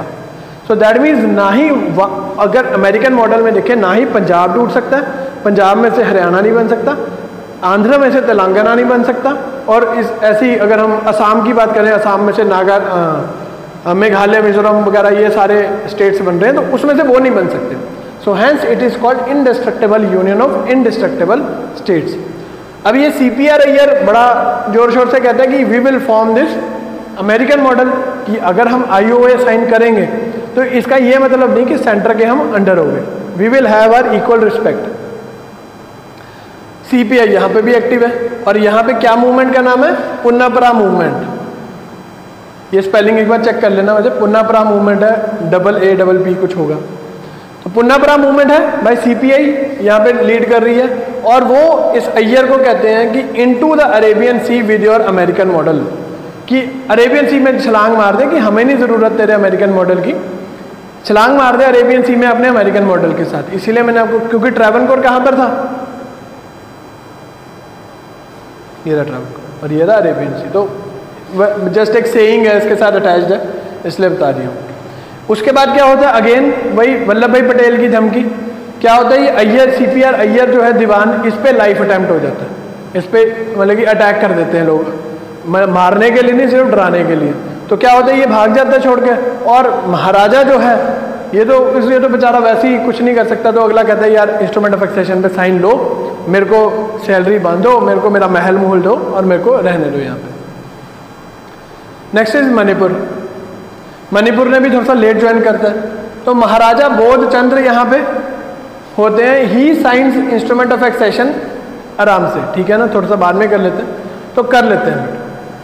उसके बाद on the assurance of autonomy of rest of the subjects, कौन से rest of the subjects, except defence, foreign and communication.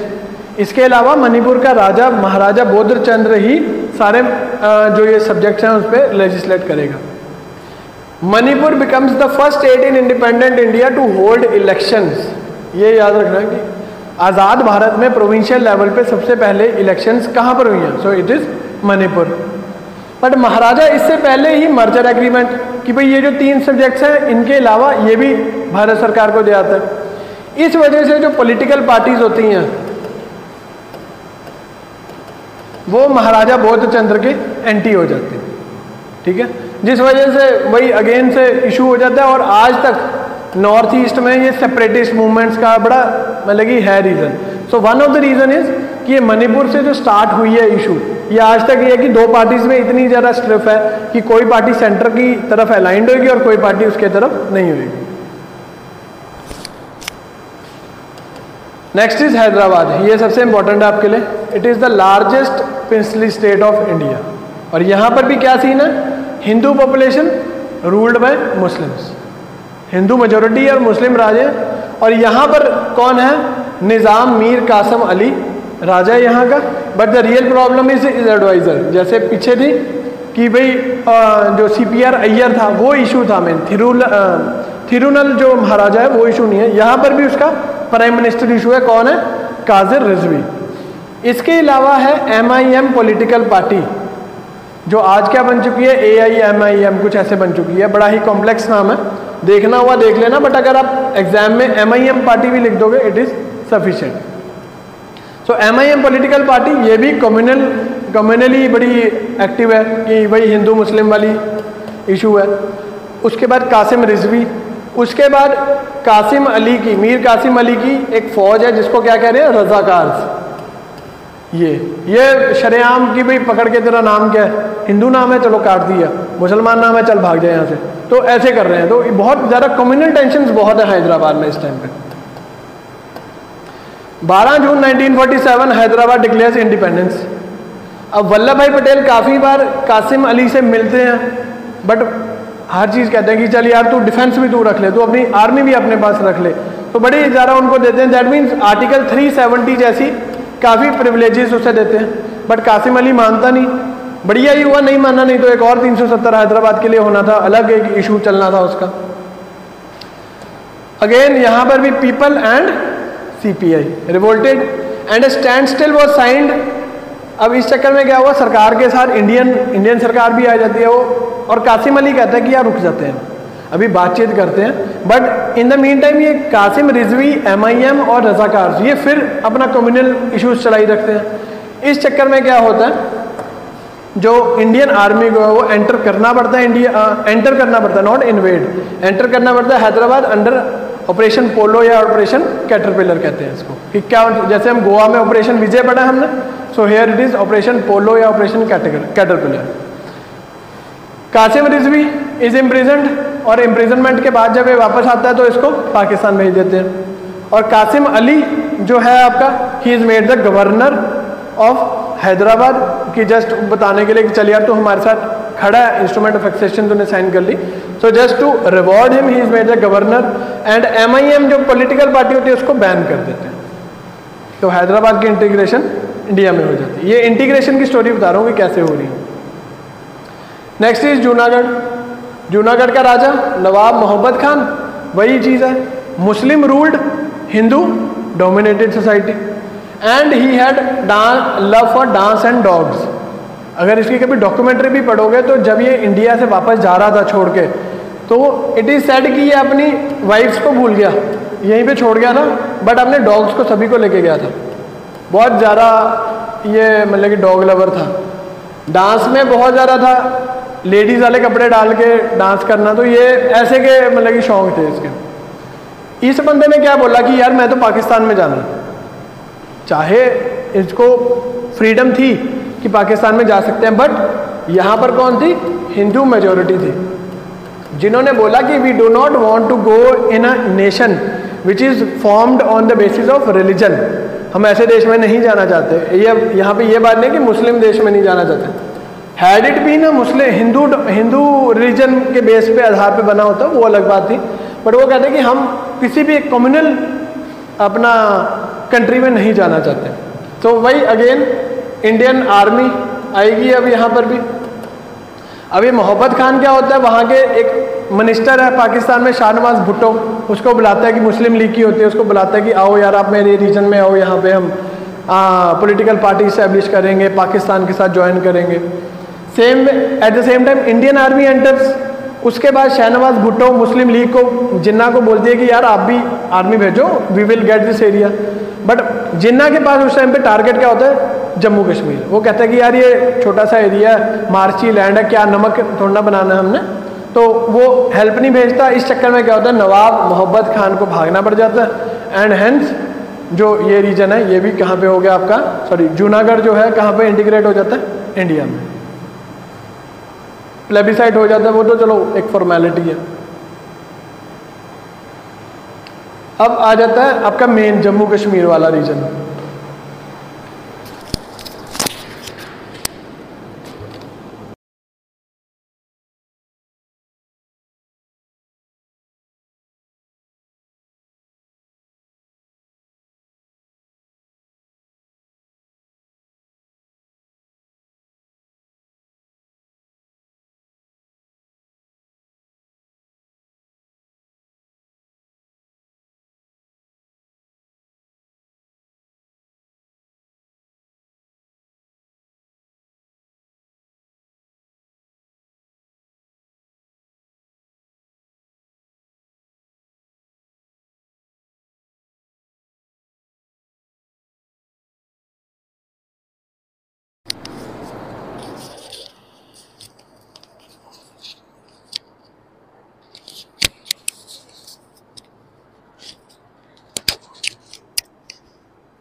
ठीक है, करें कंटिन्यू कि चाहिए ब्रेक 5 मिनट की?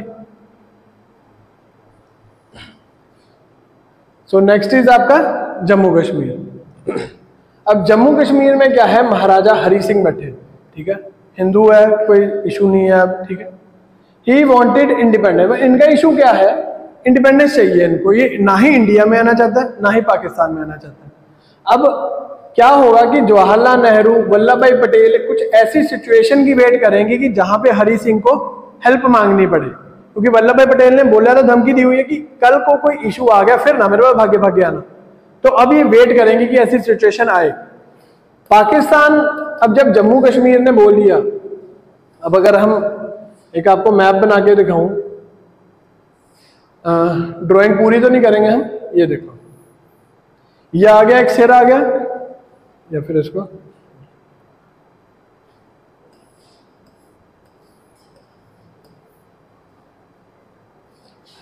इसके ये 2 सींग बना दो आप, ठीक है।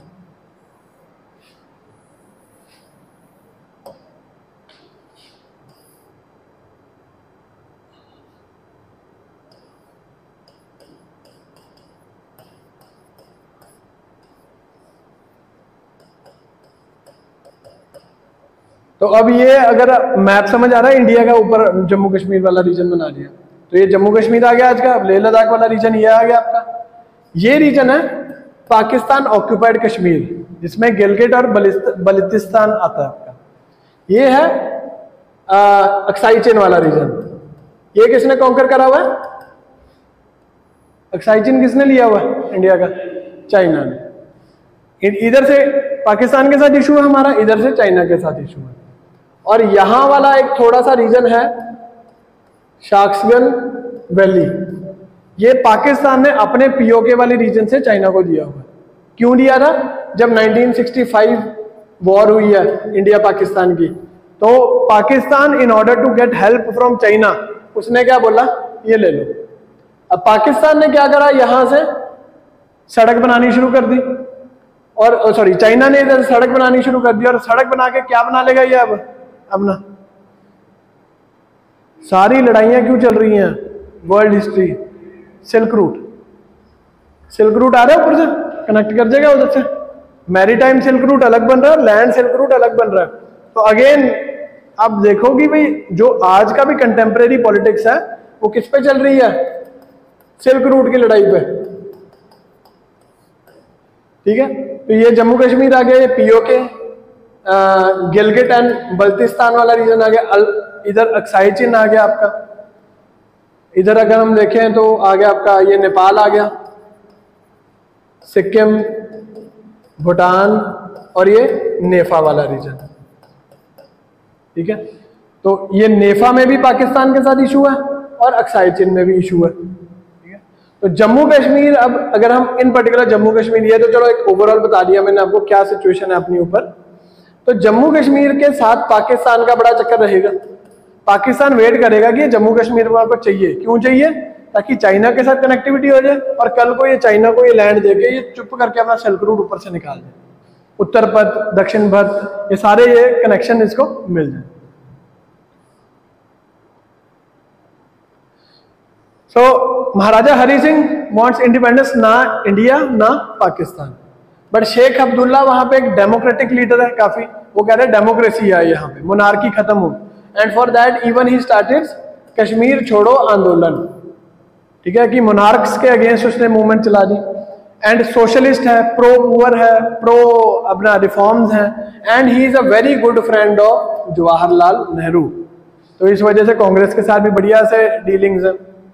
अब जब ये स्टार्ट होता है कि कश्मीर छोड़ो आंदोलन, इंडिया के भी कान खड़े हो गए, पाकिस्तान के भी कान खड़े हो गए कि यार वहां पे डिस्टर्बेंस चल रही है, अब अच्छा मौका है कि जो भी जम्मू कश्मीर को ले गया वो ले गया इसको। अब जम्मू कश्मीर, अब क्या होता है, both India and were in this claim कि भाई मेरा जम्मू कश्मीर, मेरा जम्मू कश्मीर। तो इसके बीच में क्या हो जाता है कि इंडिया, पाकिस्तान और जम्मू कश्मीर एक स्टैंड स्टिल एग्रीमेंट साइन कर लेते हैं कि यार जम्मू कश्मीर कहता है कि रुक जाओ, अभी मेरे को चूज करने दो कि मैं इंडिया में जाना है कि पाकिस्तान में जाना। बट पाकिस्तान को डर लगता था हमेशा कि इंडिया अपनी डिप्लोमेसी से यूज कर लेगा, हेंस पाकिस्तान क्या करता है, अपने पश्तून ट्राइबल्स को भेज देता है, नॉट आर्मी। आप देखोगे कि जो भी इंडिया पाकिस्तान की वॉर्स हुई है उसमें पाकिस्तान आर्मी नहीं आई कभी, इन्फिल्ट्रेटर्स की बात हम करते हैं, ठीक है, इन्फिल्ट्रेटर्स की बात करते हैं। Why land of frontier Gandhi is doing this, Pashtun भेजता है ये NWFP वाला रीजन है, फ्रंटियर गांधी खान अब्दुल गफार खान वाला रीजन है, और वो लोग इंडिया में आके अटैक कर रहे हैं। जो गांधी के इतने भक्त हैं वो लोग ऐसे क्यों कर रहे हैं आके? बिकॉज जब पार्टीशन हुई है, महात्मा गांधी और इंडियन नेशनल कांग्रेस ने पार्टीशन को मान लिया, that was a very big झटका to north west frontier Pakistan province. उनके लिए बहुत बड़ा झटका था कि यार ये क्यों हो गया कि गांधी ने, हम गांधी के जिसको पूछते रहे उसने हमें अलग ही कर दिया। तो हेंस वहां से ये डिवीजन स्टार्ट हो जाती है। तो ये पश्तून ट्राइब्स को भेज देते हैं एंड वहां पे जाते हैं लोग और कोशिश करते हैं सिविल रिबेलियन स्टार्ट करने की, और अंदर जाके वो इश्यूज क्रिएट करते हैं। अब जब पश्तून भेज दिए, महाराजा को लोड पड़ी हेल्प की, और हेल्प के लिए कहां पे जाएगा? इंडिया के पास जाएगा। बट इंडिया अब शर्तें रखेगा उसके आगे, महाराजा के सामने, हरि सिंह के सामने। वो कहता है सबसे पहली बात इंस्ट्रूमेंट ऑफ एक्सेशन साइन करो। वो कहता है ठीक है कर लिया। दूसरी बात, ये राजे रूजे वाली गेम खत्म करो और शेख अब्दुल्ला को अंडर एक इंटरिम सरकार बनाओ, सारी डेमोक्रेटिक रिफॉर्म्स बनाओ, और उसका हेड किसको बनाओ आप? शेख अब्दुल्ला को, ठीक है। तो अब ये उसकी अब और माननी भी पड़ेगी उसकी। तो महाराजा हरि सिंह से यस ठीक है ये लो साइन लो मेरे से, और जो करना करो, बट मेरा जम्मू कश्मीर बचा लो तुम।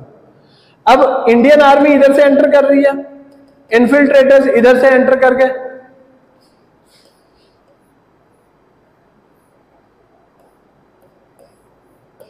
ठीक है। तो जम्मू कश्मीर में आए हुए इन्फिल्ट्रेटर्स, इंडियन आर्मी इधर से एंटर कर गई और इधर से वो इन्फिल्ट्रेटर्स आए हुए। तो इंडियन आर्मी क्या करती है कि ज्यादा उनको यहां पर ले आती है, पीछे धकेल ली जाती है इन्फिल्ट्रेटर्स को, एंड हेंस जो ये वाली लाइन बन जाती है, ये बन जाती है LOC।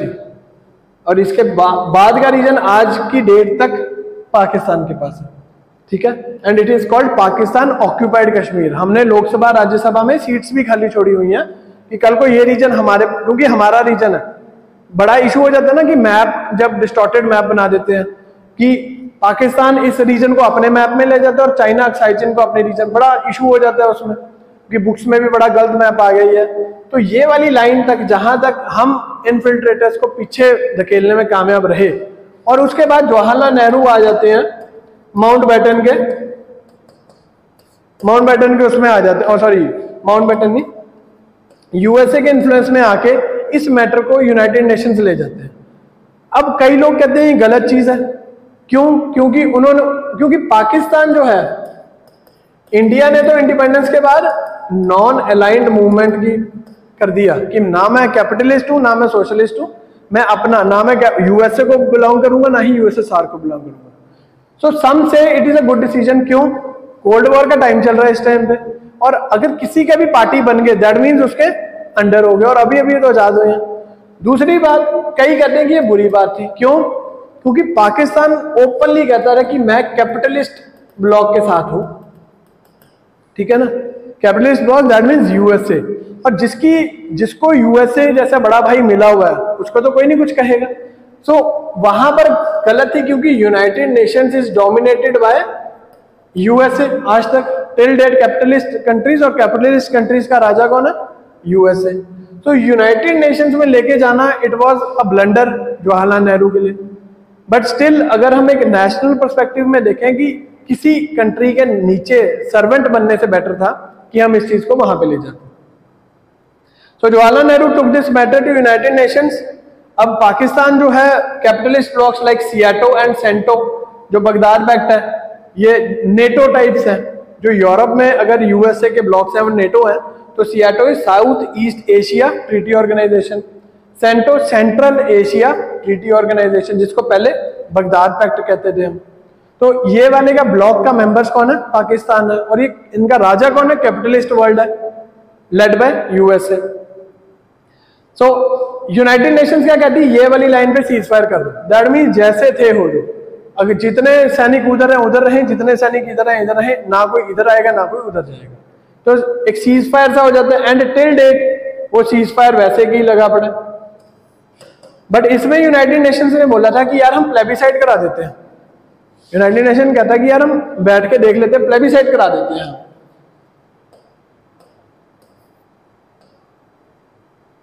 हम एक प्लेबिसाइड करा लेते हैं। प्लेबिसाइड क्या है कि लोगों से पूछ लेते हैं यार जम्मू कश्मीर के कि तुम इंडिया में रहना चाहते हो पाकिस्तान में रहना चाहते हो।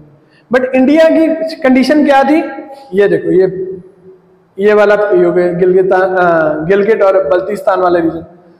इंडिया ने क्या बोला कि प्लेबिसाइड में करा लूंगा जम्मू कश्मीर में, बट पहले पाकिस्तान ये वाला जो रीजन उसने अपने अंडर लिया हो ये छोड़े, न्यूट्रल हो जाए। जब न्यूट्रल होगा, ना मैं जाऊंगा ना ये रहेगा, ये तो ऑक्यूपाई करके बैठा रीजन इतना सारा। तो दिस इज योर LOC। और उधर ये एक्साइटिन वाली को क्या कहते हैं, LEC। तो ये आपका सारा सिस्टम। सो जो प्लेबिसाइड वाली बात थी, ना पाकिस्तान ने ये एरिया छोड़ा, ना कभी प्लेबिसाइड हुआ, और आज तक क्या चल रहा है उसका इशू चल रहा है। बट अगर हम कहें कि हाउ वी आर ऑप्टिमिस्टिक, आपको क्या लगता है कि इंडिया पाकिस्तान वाली जो चीज है वो कैसे खत्म हो सकती है? खत्म हो सकती है इंडिया पाकिस्तान वाली चीज?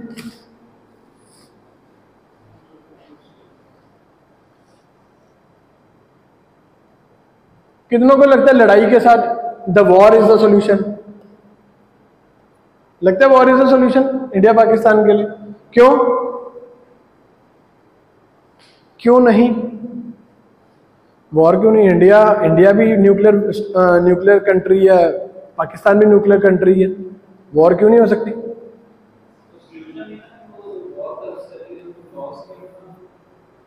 हाँ नहीं, देखो, डरा धमका के ले लो, अनेक्स कर लो। अगर वैसे आराम से नहीं मिलती कोई चीज, धक्के से ले लो, जोर जबरदस्ती कर लो। बिल्कुल ठीक है। इंडिया है, India no doubt is very strong. अब हमने कभी ये नहीं सुना कि इंडिया नेपाल का इशू खराब चल रहा है, क्योंकि नेपाल, अब देखो, एक कोई 6 फुट का बंदा है और एक कोई 4 फुट का बंदा है, वो लड़ सकते हैं आपस में कभी? वो 4 फुट वाला जो होगा वो नमस्ते सत श्री अकाल करके निकल जाएगा। अब कोई 6 फुट का है, सामने वाला जो 4 फुट वाला है उसके नीचे एक 4 फुट का और आ गया, उसने उसको कंधे पे उठा लिया, वो 8 फुट का हो गया, तब होगा। तो नेपाल इस कंपैरेटिवली या फिर वीक इकोनॉमी है, वीक इतना स्टेट है। भूटान, इनके साथ भी बढ़िया हमारा, क्यों? बिकॉज दे नो कि इंडिया सबका बाप है यहाँ पे इस रीजन में। बट पाकिस्तान को क्या लगता है, पाकिस्तान एक वही 4 फुट वाला बंदा जिसको लगता है कि USA, चाइना मेरे साथ खड़े हैं। ये जो पावर डिफरेंशियल है, पावर डिफरेंशियल इज द, मतलब जो मुझे लगता है कि इन लॉन्ग रन सोल्यूशन होगा कि क्यों इंडिया नेपाल भी तो बढ़िया रह रहे हैं, इंडिया पाकिस्तान में ऐसा क्या पीछे बोल रहा है? आप कहते नहीं कि अगर कोई जिसमें इतनी दम ना हो वो 100 बंदों में जाके उनको गालियां निकाले, वो बोलेगा यार पीछे कुछ है, इस बंदे के पीछे कोई सपोर्ट है। तो सपोर्ट कौन है उसकी? ये वाली। अब यही सपोर्ट अगर नेपाल को मिल जाए, नेपाल भी आंखें दिखाएगा इंडिया को। सो ये पावर डिफरेंशियल वाली चीज जो है, ये इंडिया इसीलिए तो फॉरेन डिप्लोमेसी में इतना काम कर रहा है, ताकि ये जो पाकिस्तान के पीछे खड़े USA, चाइना या कोई भी कैपिटलिस्ट कंट्री है या कोई भी ऐसा पार्टी है जो इसको स्ट्रांग बना रही है, उस इफेक्ट को खत्म करना चाहती है। इसीलिए India is working so hard on it's foreign policy. और जैसे ही ये पावर डिफरेंशियल इंडिया की हक में हो जाएगा, ऑब्वियसली वो साइलेंट हो जाएगा। इंडिया जाएगा POK वाले रीजन में जाएगा और मतलब कि उनको बोलेगा कि चलो यार, अगर यहाँ की सिटीजनशिप लेनी है ले लो यहाँ की, but you have to vacate this area. तो अगर पाकिस्तान के पीछे ये 2 बंदे नहीं बोले तो चुप। आज की डेट में भी अगर इंडिया चाहे नेपाल में जाके यार दे दे जरा 100 किलोमीटर दे दे मेरे को, या 1000 किलोमीटर चाहिए मेरे को, तो ऑब्वियसली को देना पड़ेगा। ठीक है, वो जाके यूनाइटेड नेशन में नेपाल रोड़ा डालेगा कुछ है, बट इंडिया मैनेज कर सकता है वहां पे चीजें। क्यों? क्योंकि वहां पे पावर डिफरेंशियल जो है वो बहुत ज्यादा है, इंडिया बहुत ज्यादा स्ट्रांग है। बट अभी पाकिस्तान को लगता है because of these 2 Elder brothers कि यार मेरे पीछे तो बड़े बहुत लोग खड़े हैं, तो मेरे को नहीं कुछ हो सकता। तो ये पावर डिफरेंशियल जिस दिन खत्म हुआ तो उस दिन ये रीजन हमारे पास आ जाएगा। अब ये जो देखो चाइना है, China is another super power जिसको किसी की जरूरत भी नहीं है, but still at least for POK वाला रीजन। तो जिस दिन पावर डिफरेंशियल खत्म हुआ और ये शाक्सगन वैली जो मैंने आपको बोला था, ये POK वाला रीजन इसने चाइना को दे दिया, इधर से जिनजियांग प्रोविंस है, इधर से ये सड़क बनाते बनाते बनाते इसने पीओके पंजाब पाकिस्तान में से निकाल जाएगा, अपनी सिल्क रूट निकाल जाएगा।